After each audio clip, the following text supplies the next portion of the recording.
Good morning बच्चों। हम Ajay sir Hindi के जादूगर ज्ञान दीप पाठशाला में आप लोगों का स्वागत करते हैं। आज हम आप लोगों को भीमराव अंबेडकर के द्वारा रचित दसम वर्ग हिंदी चैप्टर 1 जाति प्रथा और श्रम विभाजन पाठ का वस्तुनिष्ठ प्रश्न पढ़ाने जा रहे हैं। आप लोग शांति बनाकर रहिए और जो भी आप लोगों को यह प्रश्न बताएंगे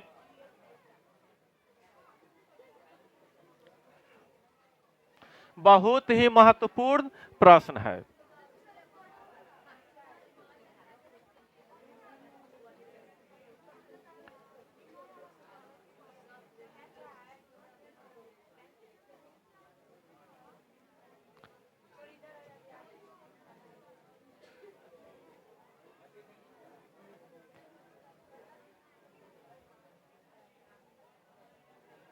शांति बनाकर आप लोग रहिए। जो वस्तुनिष्ठ प्रश्न आप लोगों को हम बताने जा रहे हैं वह बहुत ही महत्वपूर्ण प्रश्न है। पाठ का नाम है अध्याय 1, देख लीजिए, श्रम विभाजन और जाति प्रथा। श्रम विभाजन और जाति प्रथा पाठ आप लोगों को पढ़ा दिए हैं। इसका लेखक कौन है? भीमराव अंबेडकर। तो भीमराव अंबेडकर का जन्म कब हुआ था? 14 अप्रैल 1891 ईस्वी में। कहाँ हुआ था? महू, मध्य प्रदेश में। और इनकी मृत्यु कब हुई थी? 1956 ईस्वी में दिल्ली में। चलिए, तो यही है, आप लोगों को पढ़ना है।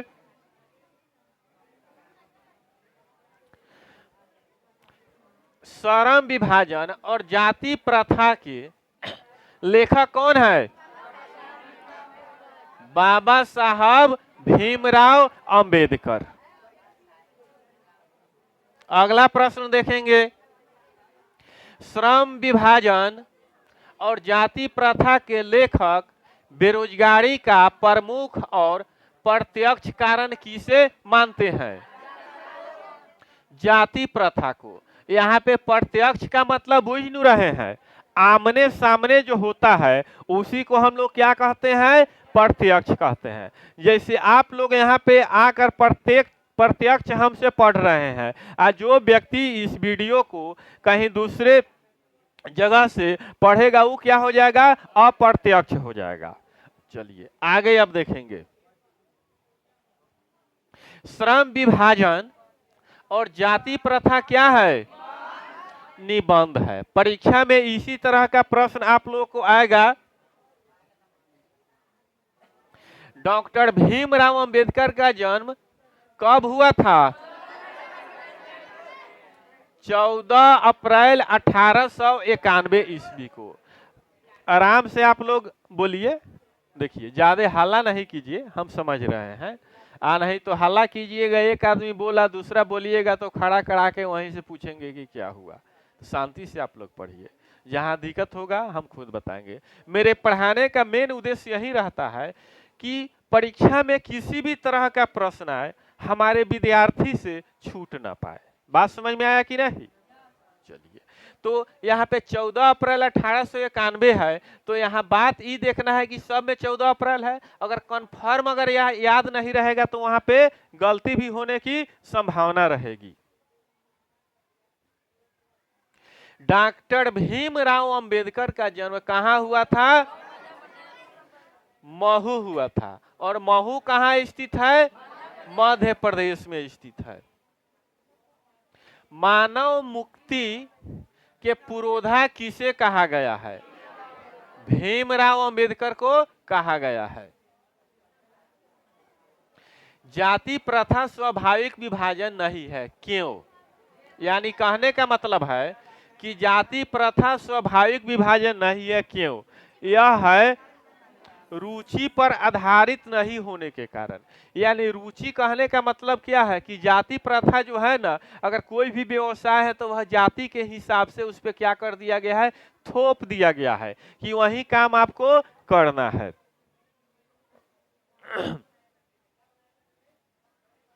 लेखक के दृष्टि में विडंबना की बात क्या है,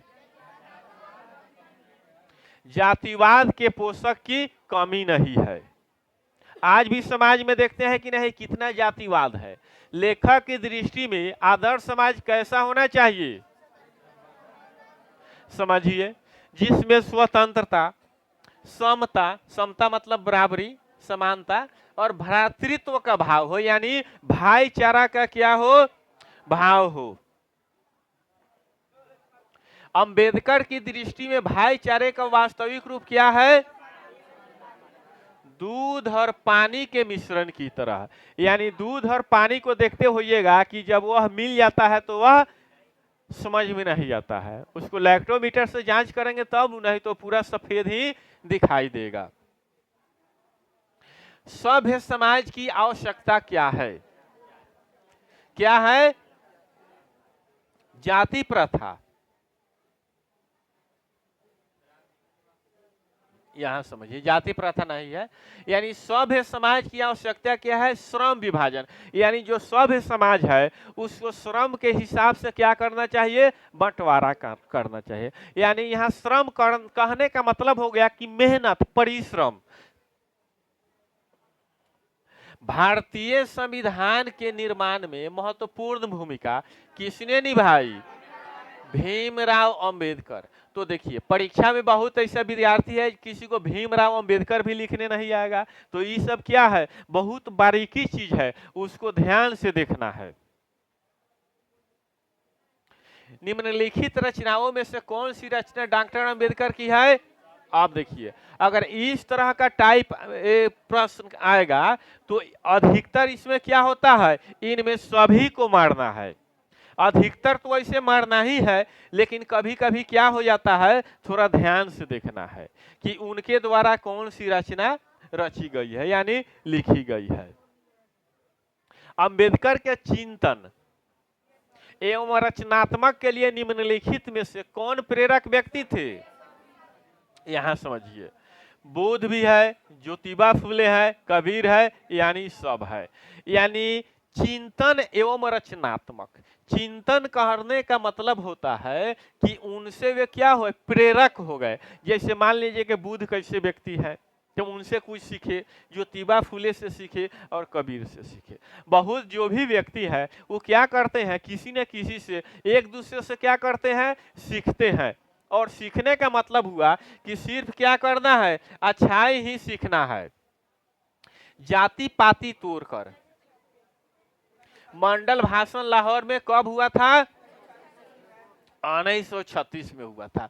अब देखिए यहाँ पे जो जाति पाति है लिखा है, किस तरह से लिखा है, आप लोग देखिए उसको। अंबेडकर के भाषण इनहिलेशन ऑफ कास्ट को किसने हिंदी में रूपांतरित किया था, ललय सिंह यादव ने। रूपांतरित कहने का मतलब है कि भाषा में परिवर्तित किया था। अंबेडकर का जन्म किस परिवार में हुआ था, दलित परिवार में हुआ था। दलित परिवार में होकर भी उन्होंने क्या किए, यहाँ के संविधान के वे निर्माता कहा है। लेखक को इस युग में कहां पर विडंबना दिखाई दिया है, कहां, जातिवाद में।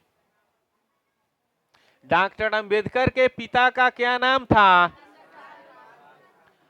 रामजी सकपाल है। अब यहीं पे बच्चा क्या है, अगर कंफर्म याद नहीं है तो वहां पे गलती कर पाता है, इसलिए कि यहाँ पे सब में क्या है, कौन में रामदेव है, रामेश्वर है, राधे राम है, लेकिन सही नाम क्या है, रामजी सकपाल।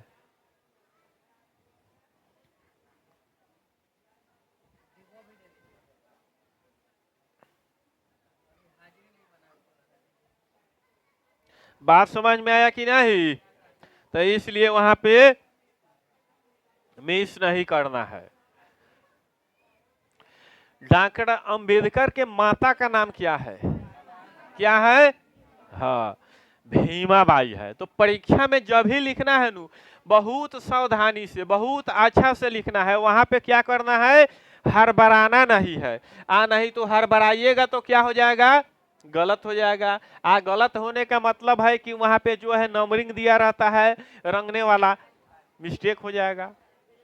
भारत में जाति प्रथा का मुख्य कारण क्या है? बेरोजगारी। यानी कहने का मतलब है कि जो व्यक्ति क्या है, बेरोजगार है, वो सब क्या करता है? ज्यादा जाति पाति करता है। चुनाव वगैरह में देखते होइएगा, कभी भी व्यक्ति क्या करता है? सब लोग अपने जात का झंडा ढोता है और उससे फायदा नहीं हो रहा है। कभी भी आप लोग देखते होइएगा किसी नेता मंत्री के लड़का को झंडा ढोते हुए नहीं। वो नहीं ढो रहा तो हम क्यों ढोएंगे? मान लीजिए वो अपने लड़का को पढ़ाएंगे विदेश, लंदन, दूसरे कहीं, कार्यकर्ता झंडा ढो रहा है, उसका अपना बच्चा नहीं पढ़ रहा है, तो इस पर विशेष ध्यान देना है। शिक्षा इसी को कहते हैं। ये न कि अब दूसरे को हम क्या करें, दूसरे के लिए हम काम कर रहे हैं, ऐसा नहीं करना है। जैसे आप लोग यहाँ जो भी विद्यार्थी पढ़ रहे हैं, अपने लिए पढ़ रहे हैं, उससे आप लोगों को फायदा है। अगर हम लोग पढ़े नहीं रहते तो आप लोग को पढ़ाते नहीं पढ़ाते। अगर हम लोग भी किसी का झंडा ढोएंगे या ढोते रहते तो क्या होता? कभी भी आप लोग देखिए, हम जो भी आप लोगों को पढ़ाते हैं, समझाते हैं, अगर यहाँ नहीं समझ में आए, घर पे जाइए, वीडियो खोलिए, 2 बार 4 बार देखिए कि हिंदी के जादूगर अजय सर क्या समझाए हैं, अपने आप समझ में आ जाएगा। इसलिए कि हम 90% उसी बात को बताते हैं जो अनुभव किए हैं। आइए आगे देखिए, यहाँ शांति बनाकर रहिए। आधुनिक सभ्य समाज कार्य कुशलता के लिए किसे आवश्यक मानता है? श्रम विभाजन को। इसलिए कि कार्य कुशलता, आप काम कीजिएगा तबे ना उस काम में कुशल होइएगा, कामे नहीं कीजिएगा तो कुशल नहीं होइएगा। देखिए इसको, श्रम विभाजन और जाति प्रथा पाठ बाबा साहेब के किस भाषण का संपादित अंश है? किसका है? Annihilation of caste. ऐसा आ जाएगा तो आप लोग नहीं बना पाइएगा। देख रहे हैं ना, प्राथमिक शिक्षा प्राप्त करने के बाद अंबेडकर शिक्षा प्राप्त करने के लिए कहां गए थे? न्यूयॉर्क में गए थे। डॉक्टर भीमराव अंबेडकर ने पीएचडी की उपाधि कब प्राप्त की? 1916 ईस्वी में। पीएचडी मतलब डॉक्टर, उसके नाम में लग जाएगा जो पीएचडी किया रहता है। ही ना समझिए कि उनके नाम में डॉक्टर लग गया है तो वो अभी अपना इलाजे करना स्टार्ट कर देंगे, ऐसा बात नहीं है। The caste in India there mechanism की रचना किसने की थी? भीमराव अंबेडकर। मूक नायक क्या है? एक पत्रिका है। इसी टाइप का प्रश्न पूछता है। जो देखिए, ये पढ़ाने का मतलब है घर पे जाइए, एक बार देखिए खोलकर। जैसे यह रिकॉर्डेड क्लास है, जैसे ज्ञानदीप पाठशाला को खोलिएगा आप लोगों को दिखाई देने लगेगा। वहां पे इसको क्या करना है? रिवीजन करना है। और वहां जो भी समझ में नहीं आ रहा है आकर पूछिए, हल्ला नहीं कीजिए बुआ। डॉक्टर भीमराव अंबेडकर की मृत्यु कब और कहां हुई थी? 1956 ईस्वी में इनकी मृत्यु हो गई। ये सब भी आई क्वेश्चन है। डॉक्टर भीमराव अंबेडकर ने निम्नलिखित में से किस पत्रिका का संपादन किया था? बहिष्कृत भारत। देखिए आप लोग फंस जा रहे हैं। भारतीय संविधान का निर्माता के रूप में हम किन्हें जानते हैं? डॉक्टर भीमराव अंबेडकर को भारतीय संविधान के निर्माता के रूप में जानते हैं। यानी क्या करने के लिए वह निर्माण किए हैं, निर्माता बनाए हैं। लिखे हैं। डॉक्टर भीमराव अंबेडकर का वाङ्मय हिंदी के कितने खंडों में प्रकाशित हो चुके हैं? 21 खंडों में। तो यह क्या है? VVI महत्वपूर्ण प्रश्न है, इस पर विशेष ध्यान देना है।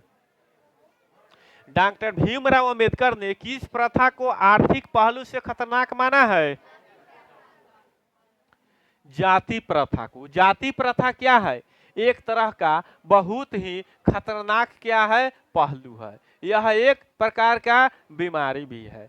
जाति प्रथा में देखते होइएगा, जो व्यक्ति जाति प्रथा करता है उसमें विकास जल्दी नहीं हो पाता है।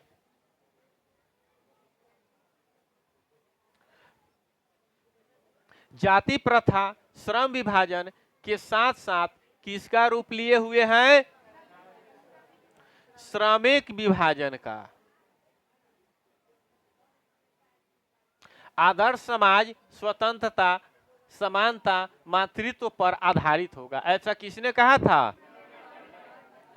भीमराव अंबेडकर ने कहा था कि आदर्श समाज स्वतंत्रता, यानी आदर्श समाज जो होगा वह स्वतंत्र होगा, स्वतंत्रता होगा और समानता और मातृत्व पर आधारित होगा। यानी मातृत्व कहने का मतलब हुआ, जैसे माँ को देखिएगा, माँ के पास जितने भी पुत्र हो या पुत्री हो, सबको क्या करते हैं? वे एक समान से देखते हैं, एक नजर से देखते हैं। वही बात यहाँ पे कह रहा है मातृत्व। पेशे का दोष पूर्ण निर्धारण करती है क्या? प्रत्यक्ष।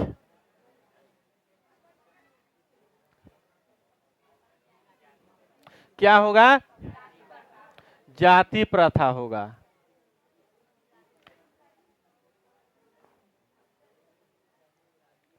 जाति प्रथा होगा। बात समझ में आया कि नहीं? यानी जाति प्रथा पेशे का दोषपूर्ण पूर्ण निर्धारण करती है। यानी जाति प्रथा तो पेशे का दोषपूर्ण पूर्ण से ही वह क्या कर देगा? निर्धारण कर देगा। क्या बउआ? कहाँ घर है? दांत दिखा रहा है लाइन।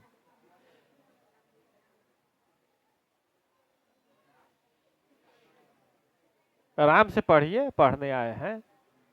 इतना हम लोग मेहनत काहे ला करते हैं? आप ही लोगों के लिए नो। पढ़िए, बाहर जाइएगा तो बातचीत कीजिएगा।